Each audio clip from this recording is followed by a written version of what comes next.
He kōna ipurangi tēnei nā te reo irirangi o Aotearoa.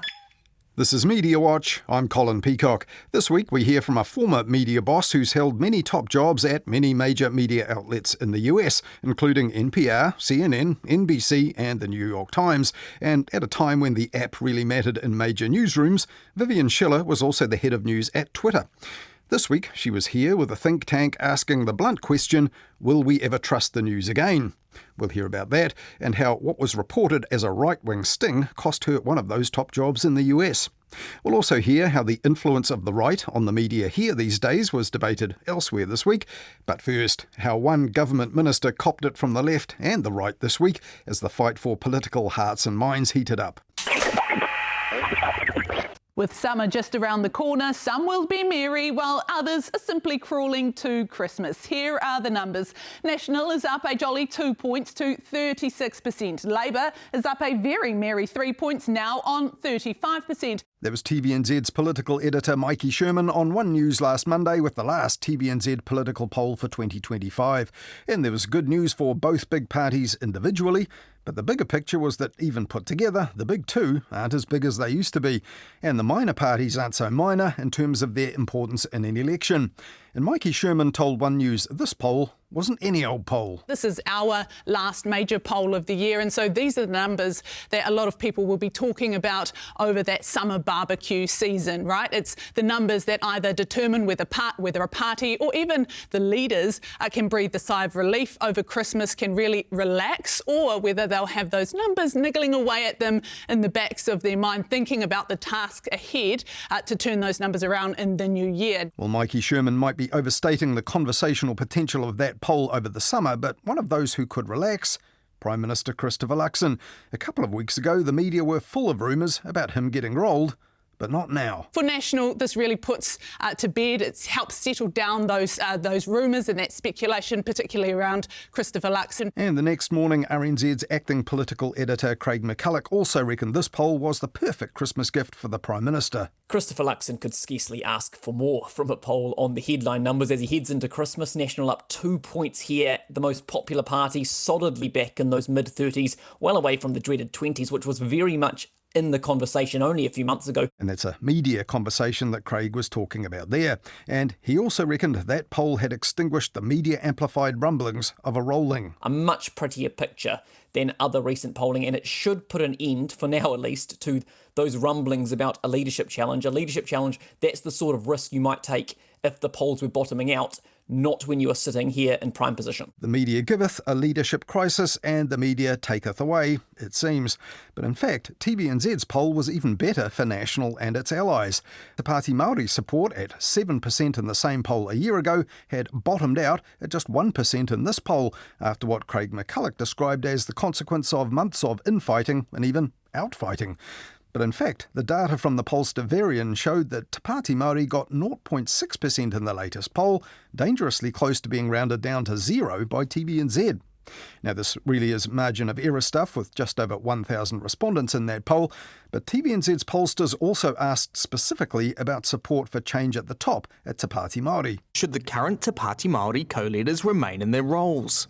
Less than a quarter of people think they should stay on. Almost half believe Te Pāti Māori should choose new leaders. Amongst the Māori voters who were polled, around a third felt that the co-leaders should stay on. 45% thought that they should go, the rest didn't know. And there was more good news for the government, according to Craig McCulloch, signs of an economic uptick and a climatic uptick too. Public sentiment is back in the positive again, optimism is up, pessimism is down. You can see that across a whole range of data points everywhere actually. ASB yesterday very positive in its 2026 forecasts, saying the recovery was gathering pace. Prime Minister last night was pointing to data from Westpac, from ANZ, showing card spending up compared to last year, and that does tend towards support for the status quo rather than change. I mean, it sounds trite, but even the improving weather at the moment is likely to be improving people's moods, and that can have an impact on the polls. This is exactly what National has been banking on. But according to other media chatter, the pressure for heads to roll in the government, because of its approach to the economy, hasn't gone away. It just isn't targeting the Prime Minister. You worried about this Taxpayers Union campaign that's going to be launched against Nicola Willis? Well, I haven't seen it. I would find it very unusual that a taxpayers union would want to advocate for a Labor-led government with a radical economic agenda of tax more, spend more, borrow more, wouldn't you? I love that from you. I don't think that's what they're doing. What they're doing is they're saying she's spending too much, taking on too much debt. Like, she's outspending Grant Robertson. That's remarkable. No, look, she's doing a fantastic job. Heather Duplessis-Allen with the Prime Minister on News Talk ZB on Monday morning. Now, that taxpayers union campaign she spoke about there had yet to appear, yet commentators had surfaced it in the media. The previous Friday, Matthew Hooton began his weekly New Zealand Herald column like this. One insider calls it the biggest and toughest campaign ever launched against an ostensibly friendly target by the union, which was founded 12 years ago by lawyer Jordan Williams and National Party pollster David Farrer. But what would explain the unfriendly fire?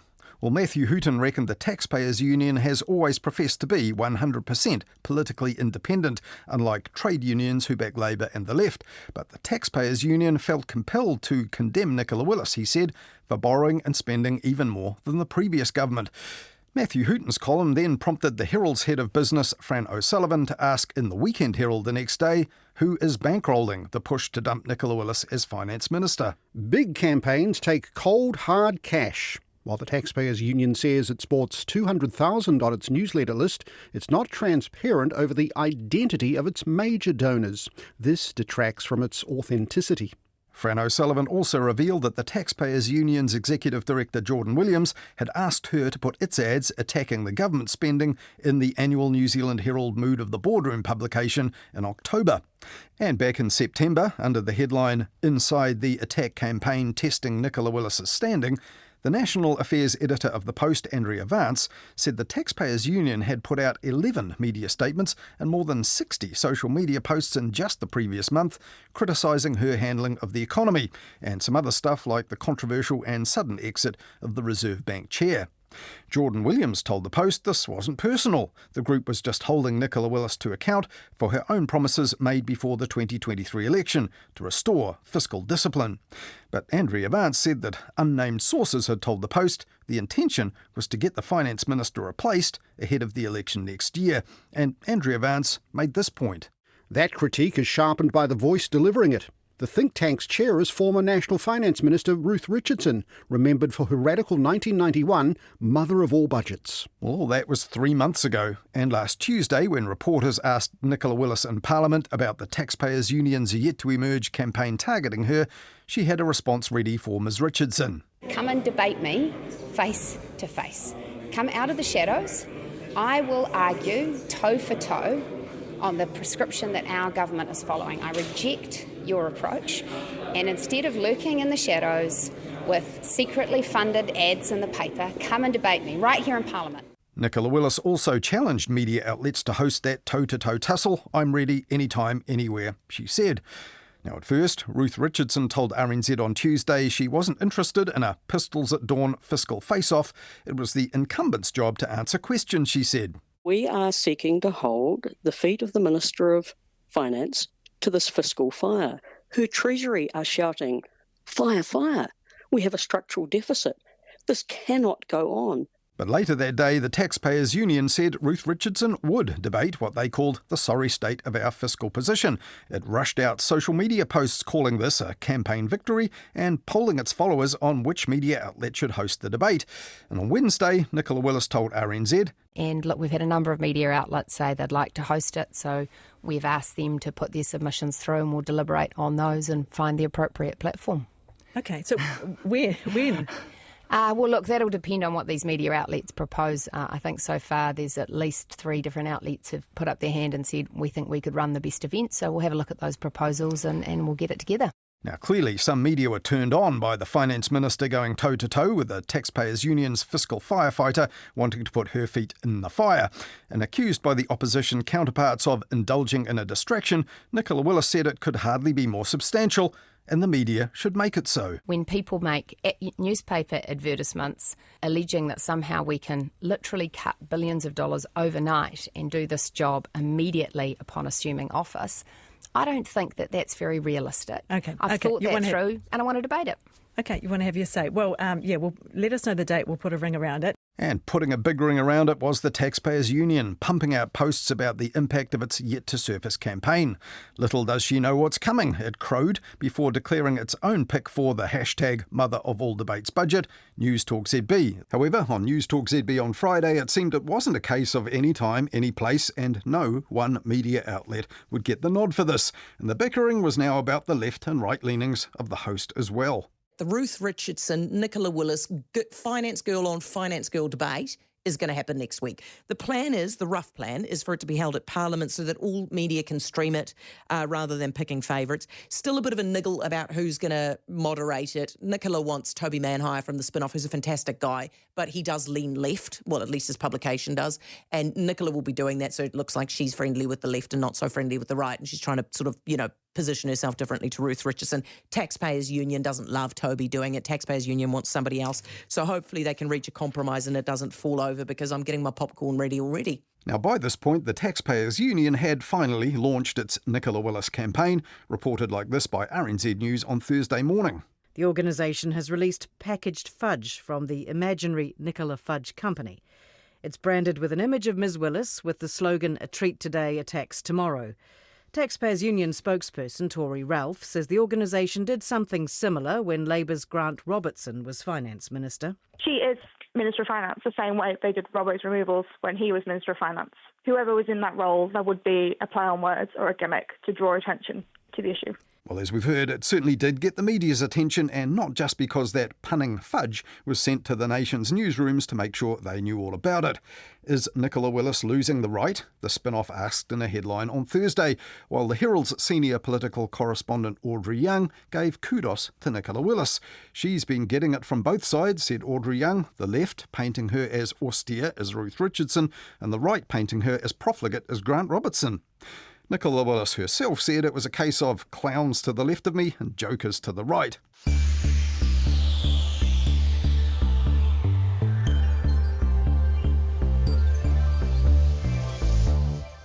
Now, it's often said that this concept of left versus right these days isn't that relevant in our politics, or actually all that helpful. But at times it seems our media are stuck on it, and in these polarised times, the concept of far left and far right as well. Last week, the New Zealand Listener had a long look at influences at play on our news and politics in a two-part special report. The magazine's politics writer Daniel McLaughlin looked at the worldwide phenomenon of populist right-wing politics on the rise, and journalist Peter Bale pondered the impact on politics and commentary here, which included sceptical views of the media from Brian Tamaki and Christian nationalist William McGimpsey and others. Themes and memes from the US and from the MAGA movement were washing up here at speed, Peter Bale said, and opinions that were once considered outrageous are now in plain sight online, likewise some of the extreme reactions to them. And this week, 2 meetings pondered the impact of some of this on our news and our journalism. One was the annual Journalism Education Association of New Zealand gathering, which was at Massey University in Wellington. In a session on journalism and the far right, Massey Associate Professor Sean Phelan, who's writing a book on the topic, spoke of what he called reactionary watchdogism of new right-wing media outlets. And I think there's a general awareness of calling this stuff far right in New Zealand. People invoke terms like polarisation, which are kind of vague terms, because it imagines this force that's somehow shaping our public life, but it's not attributed to any particular sort of agents. Whereas I think a lot of this stuff needs to be called out as part of a far-right political project that's increasingly sort of transnational. Another Massey Communications professor, Mohan Dutta, said the right-wing media was an ideological project with economic backing and colonial roots, while investigative journalist Nikki Hager urged other journalists not to isolate or ignore people who, for instance, might have fallen under far-right influence at anti-vaccine and COVID protests, and to try and find a way of bringing those people back into coverage of public life. And also at the conference, Newsroom's Mark Dalder said it's now becoming more complicated for journalists to make some of those news judgments. some aspects of these extremist views have made their way into sort of more mainstream politics, which makes it more complicated to cover that in a way that is responsible and clear, and holds power to account, but while also trying to, where we can, protect ourselves against bad faith accusations of bias. At the same gathering, Professor Phelan also said that right-wing media outlets had helped shift what he called the sensible centre of liberal democracy here, and also the sensible centre of journalism. Now, some of these themes were also aired this week in Queenstown at an event with the rather blunt title, Will We Ever Trust the News Again? This was run by the New Zealand arm of the US-based think tank the Aspen Institute, a non-profit outfit that says we need to tackle big issues across political, social, economic and religious divides. And running the show was Vivian Schiller, the director of Aspen Institute Digital in the US, which says it promotes responsible stewardship of technology and media. And Vivian Schiller has huge experience in both at major media organisations. She was the CEO of the US public broadcaster NPR, general manager of the New York Times website, and the chief digital officer of the commercial broadcaster NBC News. She was also head of CNN's documentary division and the head of news at Twitter 10 years ago when the app was influential and widely used by newsrooms. And she's also a director of the Scott Trust, the not-for-profit entity that owns The Guardian, based in the UK. So, having posed that question here, will we ever trust the news again? What does she reckon? Well, do we trust the news now is maybe the first question to ask. Survey after survey shows that around the world that we don't trust the media now, and particularly younger generations trust the media less and less. The other part of the question, I guess, is who's we? Because is it the people who have lost trust, that are possibly not the people who are listening to these kind of debates and aren't asking that question of themselves? Exactly. I mean, if you put your head in the mindset of somebody who's asking or answering a question about trust in news, you're immediately going to jump to the sources that you consider are untrustworthy. And that's going to be different for different people. If you are a right-leaning person, you're probably going to have mistrust of publishers or outlets that lean left and vice versa. And unfortunately, because of human nature, we immediately jump to who we don't trust rather than who we do trust. So for these Aspen Institute seminars, your audience, I'm guessing, would have been some business leaders, people in policy and communications and things like that. I mean, some of those have been really strong critics here in New Zealand of the media and its performance and trustworthiness and the things it doesn't cover. But what did you pick up as the issues they might have in trust, and how did it vary, if at all, with what you hear back in the US? There was surprisingly little variance with what I hear in the US. The same levels of skepticism and mistrust about what feel like shaky sources are the same. The same desire to have those reliable sources is the same. Obviously, the dynamics in the United States and New Zealand are very different in many ways, but where they are the same, sadly, is that societies are becoming more and more polarized.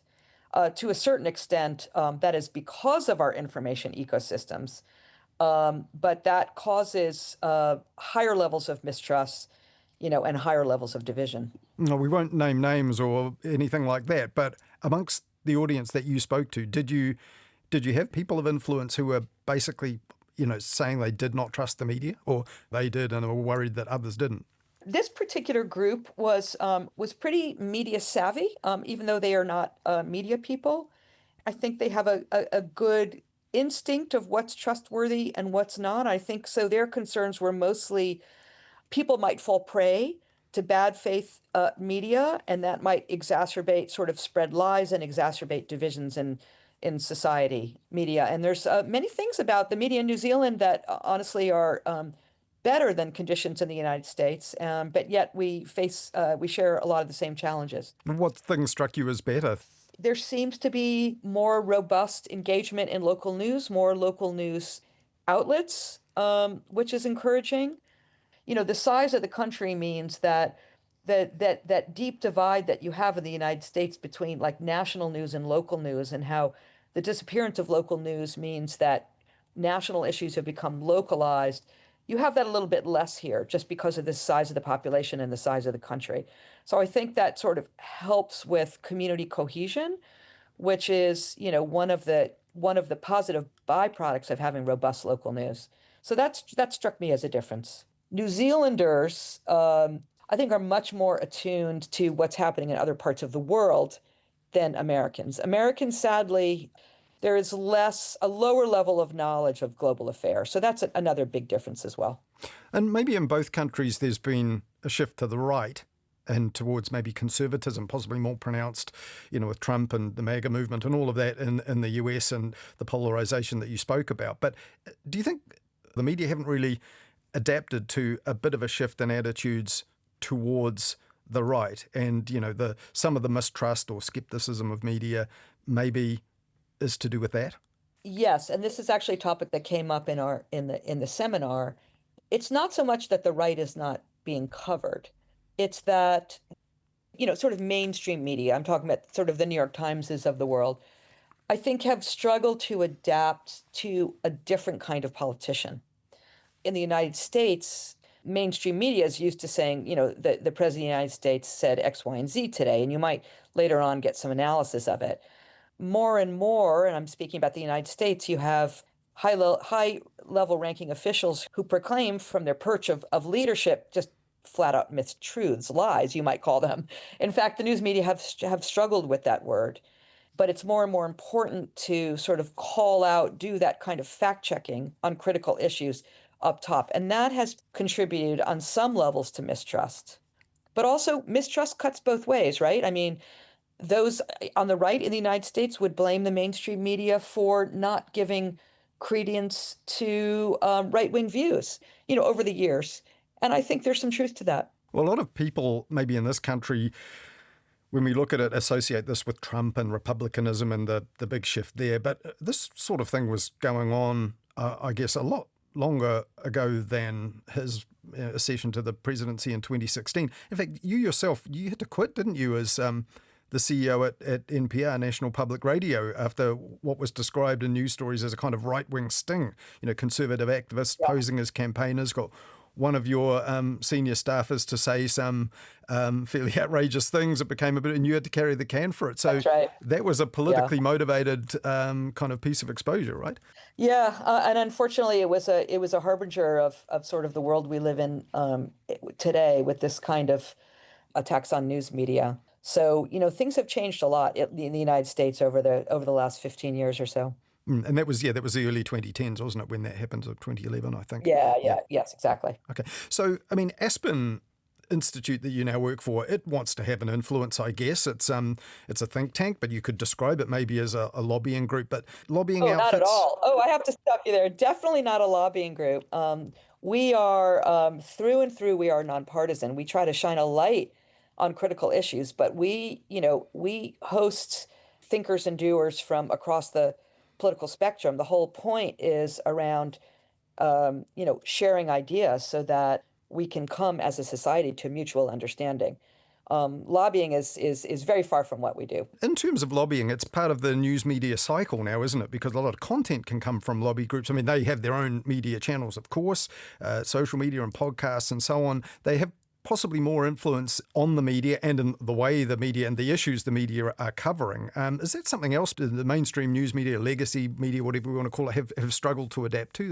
Well, sure, but that has always been true. I don't think that's a new phenomenon, and it is the job of journalists to talk to a wide range of sources and to not just sort of print a press release or a position paper that has come out by a lobbying group. And lobby groups can actually give voice to, some of these outlets that might say in the past they've been overlooked by a media that might have skews or biases, right? So in a way, do you see lobby groups and campaign groups as a kind of corrective? Yeah, I wouldn't use the word corrective. I would say an additional source of information. And any good news organization wants to hear a range of views. You will listen to people who declaring their positions on things quite openly, and that's fine. It's a source of perspective. I think it is a fair complaint from some people on the right. Some of their concerns and issues were not fully covered by some news organizations. I think there has been sort of a reckoning and sort of a careful analysis that's happened at news organizations to try to make sure that that doesn't happen again. In the United States, a lot of news organizations are based in urban areas, on the coasts or, in Chicago. And I think sometimes that can make it difficult to understand the perspectives of people who live in rural areas. And so I think that is a fair criticism. So to the extent that any advocacy group is providing information or data that can be fact-checked, yet another perspective on a news, I think that's a value to journalists to consider among many other sources. But we have a group here called the Taxpayers Union. There are similar outfits around the world. They believe in small government, less state spending, and are very, very active with media releases, social media, and campaigns. They've launched a campaign targeting our finance minister. They want her to cut spending much harder because we've got economic problems at the moment. And the finance minister said, look, come out of the shadows, stop funding these campaigns through your lobby group, debate me anytime, anywhere, I will debate. Does that sound like it's a healthy thing to you? Well, I don't know enough about about politics or the issues in New Zealand for me to opine. I will only say that I think this is not a new phenomenon. It is not exclusive to New Zealand. I will say the idea of sunlight is the best way, and transparency is the best way to get the issues in front of the voters. So, having these kind of debates out in the open sounds very sensible. Put your messages out there. Try to influence politicians. Just do it in broad daylight. I mean, the media is different in every country, as you know, but if we want to rebuild trust, if there are too many people who think we will never trust the news again, what can we do about it? Well, there's a couple of old cliches, but I think they still work, which is, the remedy to bad information is good information and more information. So trying to find ways to support a robust local news is certainly in the United States. Having, as I said earlier, local news is correlated to, less division, higher levels of community cohesion, higher levels of democratic participation, including voting. And so to me, that is always the way forward. It's a big, noisy, messy information ecosystem out there. That's just a reality. There are platforms that spew falsehoods. Now we have AI-generated content depicting things that aren't true. The best we can do is to just try to create more and more reliable sources of news and information where people can turn. And did you get the sense from your audience, your participants here at the New Zealand sessions, that they believe we will trust the news again and that there will actually be an uptick in this? Were they optimistic or pessimistic? I mean, it was a pretty optimistic group, and I share that optimism as well. The question, will we ever trust the news, is a bit of a straw man question, right? There is no answer to that. Let us take whatever measures we can to help heal polarized, divisive societies so that we can, at least at a minimum, everybody's always going to have different views. That's fine. That's what democracies are made of. But at least if we can share a foundation of agreed upon facts and draw our own conclusions from there, that is the best possible outcome. And Vivian, you've worked in some of the biggest news media companies in the US, the likes of NBC and CNN and so New York Times, as you mentioned. Just while you've been away here in New Zealand, some huge changes have been happening in terms of ownership. We have Netflix and Warner Brothers Discovery and Paramount Skydance. And when we think about it, Warner Brothers Discovery, they owned one of our main terrestrial TV channels here for a while. And even when that company formed as a kind of merger not that long ago, that was seen as a big deal, and now it's being taken over. Is the concentration something that worries you? Because it's the Ellison family, for example, these hyper wealthy media owners taking control of bigger and bigger media companies. Consolidation is always a concern because democracies rely on a wide variety of news sources. And yes, of course, I've been watching this story very carefully. Hoping for the best for my former colleagues at CNN. We'll see how that plays out.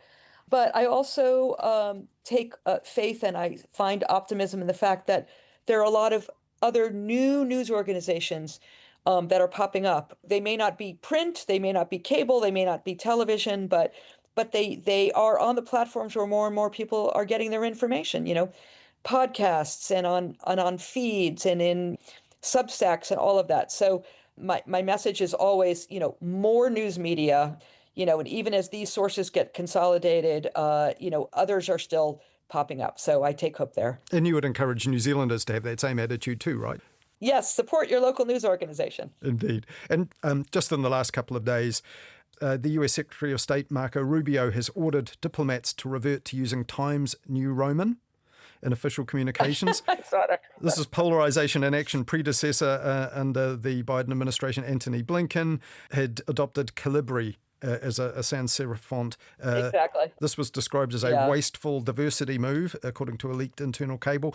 Rubio believes that the serif font Times New Roman is more credible, has more heft. What do you think as a former New York Times employee? I think that I wish the debate over fonts was the topic that was our most controversial right now. That's what I wish.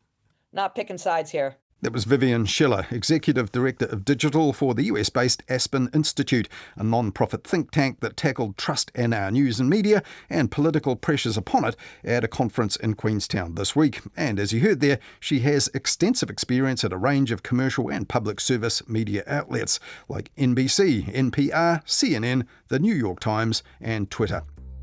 That's it for this week. Thanks so much for listening. And if you have any thoughts for us or ideas for us to follow up, do get in touch. Email us at mediawatch@rnz.co.nz. You'll also find us at Mediawatch NZ on X, and you can even write us a letter and send it to Mediawatch, PO Box 123 Wellington. Catch you again next Wednesday for the final midweek Mediawatch of the year, where we'll have a special guest to sift through some of the good, bad and weird of this year's news and media. In the meantime, follow Mediawatch and listen on any podcast app to make sure you never miss an episode.